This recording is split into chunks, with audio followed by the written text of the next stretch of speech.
guys, good morning. So it's Mau here again and welcome back to my channel. Kapag bago ka pa lang, welcome. You are very much welcome to join in this family. And if you are my subscribers, thank you so much for your support. Thank you so much for always coming back to watch my video. So for today's video, this is really an exciting video guys kasi I'm super masaya ako sa video na to. For today's video is gonna be an unboxing to my new camera. So, hindi siya talagang unboxing kasi nabuksan ko na siya kahapon kasi chinarge ko yung camera dahil gagamitin ko mamaya kasi may lakad kami. But yeah, ipapakita ko siya sa inyo guys. Hindi pa ako masyadong marunong sa camera na to kasi tumitingin-tingin lang ako sa mga tutorials and kailangan ko pang mag-study kung paano siya gamitin. Pero si Habs, siguro marunong na siya kasi matagal na siyang nanonood ng mga tutorials din. So, this camera is supposedly my husband's gift for my birthday kasi it's my birth month. By the way, it's Labor Day. So, kudos to all the workers sa lahat sa atin na nagtiyagang magtrabaho para sa pamilya.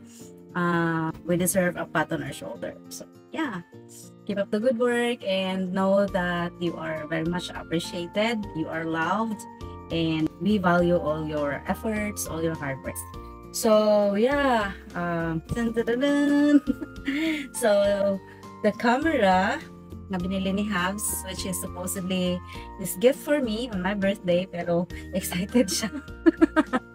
palagi ko kasi siyang kinukulit. Hindi ko naman alam guys na tutuhanin niya kasi nakita ko lang siya na parang naghahanap-hanap siya ng camera tapos inano niya ako kung ano daw gusto ko. Tapos yung gusto ko sana is yung maliit na Insta360 Go ba yun? Yung parang kiniklip lang dito. Yan. Pero pinanood ko yung nanood ako ng mga parang review nun, tapos sabi hindi daw siya pwedeng mapaglagyan ng memory card. So kung ano yung memory niya pagkabili mo, gano'n na yun. So kaya nagbago yung isip ko and ito na lang ang pinili ko. So sana sa birthday ko pa to ibibigay niya, pero excited siya. Hindi niya na natiis, binigay niya sa akin kagabi. So so this is my camera. Look at this. Oh my god. So parang vlogger na talaga ako nito guys. So ika-career ko na talaga ang pag-vlog kasi sobrang support ni Habs. Ayan, tingnan nyo. I have an Insta360 X3 action camera. So ayan guys. Diba, sobrang saya ko dito guys kasi ang dami kong pinanood ng mga dito. Ang dami kong pinanood ng mga tutorials and reviews and maganda daw siyang gamitin lalong-lalo na kapag nagta-travel and tamang-tama kasi we will be having a trip to Palawan on June. So yeah, so this is the Insta360 action camera, X3 action camera. So, ang ganda ng box. Sabi ko nga kay Habs, parang isa sa nagpapamahalang box. Ang ganda ng box, very sturdy and safe na safe ang product na nasa loob. So, ayan, meron lang siyang mga features dito. I mean, parang mga pictures ng kung anong kaya niyang gawin. Ayan, and then in here, meron lang mga pictures ng inclusions niya, mga nasa loob ng box. So, andito yung camera niya, tapos charge cable, ayan yung pang-charge niya. Type-C pala siya guys, Type-C charger siya. Tapos, meron siyang protective pouch and lens cloth, yung panglinis sa lens, tapos may guide and warranty card. Ayan, and then, in here, in this side, andito yung mga parang sa internal niya. So, sabi dito, it has a 5.7K 360 degree capture, tapos 4K single lens mode, tapos 72MP 360 degree photo. So, pwede din pala dito mag-take ng photos, guys. then active HDR video, and invisible selfie stick. So ito, pag bili ni Habs, wala pa yung selfie stick. So bibili kami separately. Maybe mamaya darating na yung selfie stick niya, yung invisible selfie stick. Tapos, meron siyang flow state stabilization. So, malakas yung stabilization ng camera na to, guys. Based on the reviews na pinanood ko. Tapos, 360-degree horizon lock. Waterproof siya to 10 meters or 33 feet. Tapos, voice control 2.0 and AI-powered editing. So, meron siyang application na pwede mong i-install sa camera mo, and then pwede ka na dun mag-edit. So, ayun, hindi ko pa siya, yung app niya, hindi ko pa natingnan, hindi ko pa, na-download ako kagabi, pero hindi ko pa siya na-explore talaga. And by the way, guys, this is merely an unboxing. If you are looking for a review, a recommendation, para, kasi naghahanap ka ng magandang camera na mabibili, this is not the right video. Kasi hindi ako tech-ish person. So, binabasa ko lang kung anong nandito, guys. Tapos, papakita ko lang sa inyo yung nasa loob. Okay?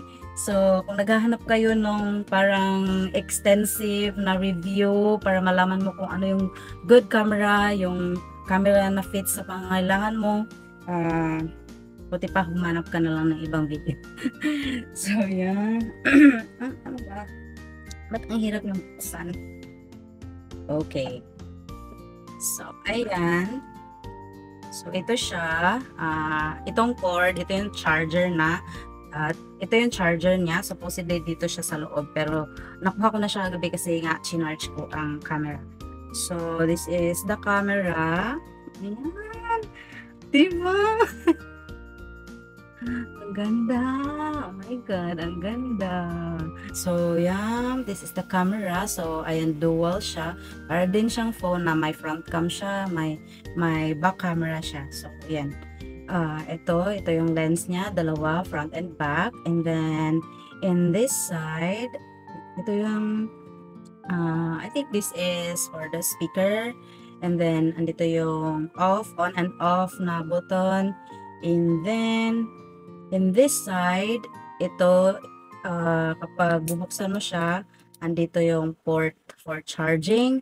And then,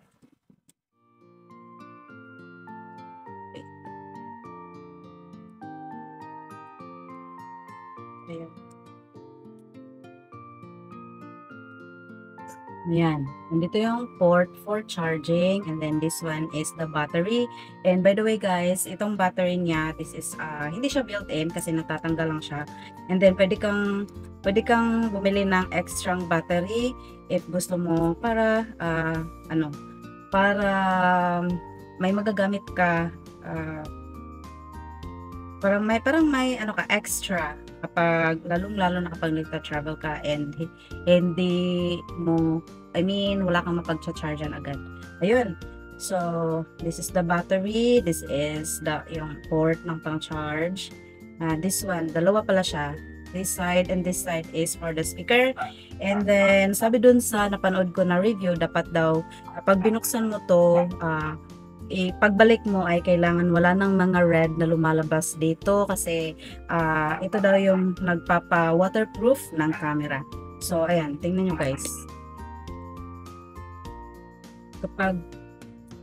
Pagka suli mo niyan, ayan, merong red. So, kapag ganyan, hindi siya masyadong black. So, may tendency na kapag gamitin mo siya underwater, masisidlan ng water ang camera. So, kailangan sobrang tight yung pag-close mo. Ayan.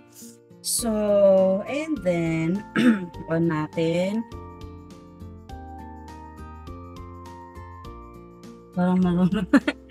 Parang marunong. So, ayan, meron na to memory card. So, micro SD. So, hindi pala kasama yung micro SD niya, guys. So, yung ginamit namin is yung extra micro SD ko sa GoPro camera ko. So, ayan. And then, in this side, andito yung indication kung parang anong capacity na lang ng memory card mo. So, mapaglagyan mo, andito according dito sa akin, meron ako 1 hour and 44 minutes na video na pwede kong ilagay dyan. Tapos, dito is battery indication. Ay, sorry. Ano pala to guys? Touch screen. So, and this side right here is the battery. Yung parang, wait lang. And this side right here, in this side, hindi nyo masyadong makita kasi masyadong maliwanag. So, basta, in this side is the battery. Dito mo makikita kung kalubat ka na or kung full charge pa yung battery mo. And then, pwede din siyang i-swipe ng ganyan para matingnan mo yung files mo kapag may na-take ka ng video. Pero sa akin, wala pa. So, wala pa akong ma-swipe. Sabi dito, no files and album. Ayan.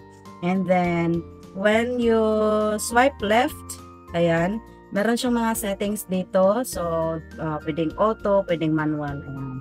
Pero hindi ko na muna yan itatouch kasi hindi ko pa alam yan guys. So ano na lang ako muna, magre-rely ako sa settings na i-set dito. So yeah, balik natin. And then in here nakalagay 5.7K by 30 frame rates. Ayan. Pwede mo siyang palitan. So pwedeng 4K lang. Pwede 4K and then 30 frame rates. Pwede mo din i-adjust ang frame rates according sa gusto mo. So, hindi ako masyadong gamay dyan. So, hindi ko na muna siya i-change. So, yeah. Ito lang masasabi ko, guys. So, this is the camera. Off na natin. So, meron pa siyang plastic. Hindi ko na muna tatanggalin kasi bibilhan ko na muna to ng parang lens guard. So, in here, sa other box, andito yung manual niya. And then, andito din. Ito guys. Ito yung manual niya and warranty card. Yan. Alam nyo na yan. Hindi na natin isa-isa yung basahin. Then, ito yung pouch niya. So, buksan ko na to kasi gagamitin ko na to. Pouch niya. Dito ilalagay ang camera. Mamaya na. Mamaya ko na ilagay. Papakita ko lang naman sa inyo. Ito. Ano siya? Malambot siya na pouch, guys. Para siguro ma-protect din ang camera. Pero sana iwasan na mahulog. Meron siyang sticker na kasama.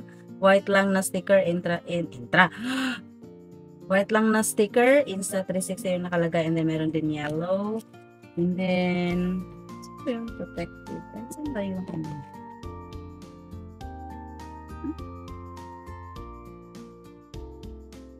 ba yun?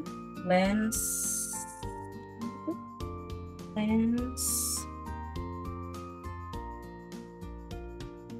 Dito. Lens cloth? Wala akong makitang lens cloth, guys.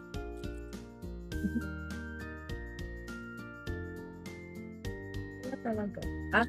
Dito pala. So, ito yung lens cloth niya. Sandin natin.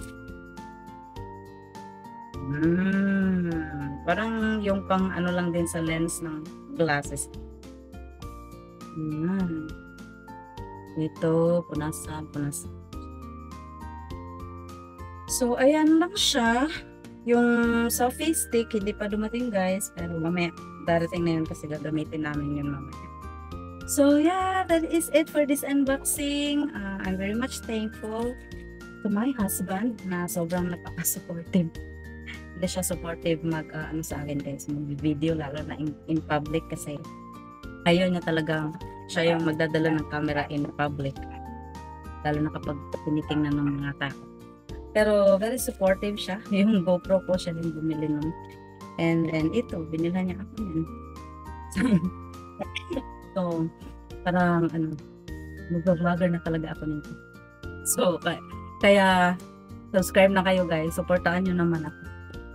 Support nyo ang channel ko para mag-grow na kasi nasa 600 subscribers pa tayo and yung mga views ang kukonti lang din. So support na, subscribe down below and click the bell button so that you will get notifications every time I post new videos. So I'm hoping na the video quality ng channel na to will be getting better kasi meron na tayong magandang content. So ayan, the early gift.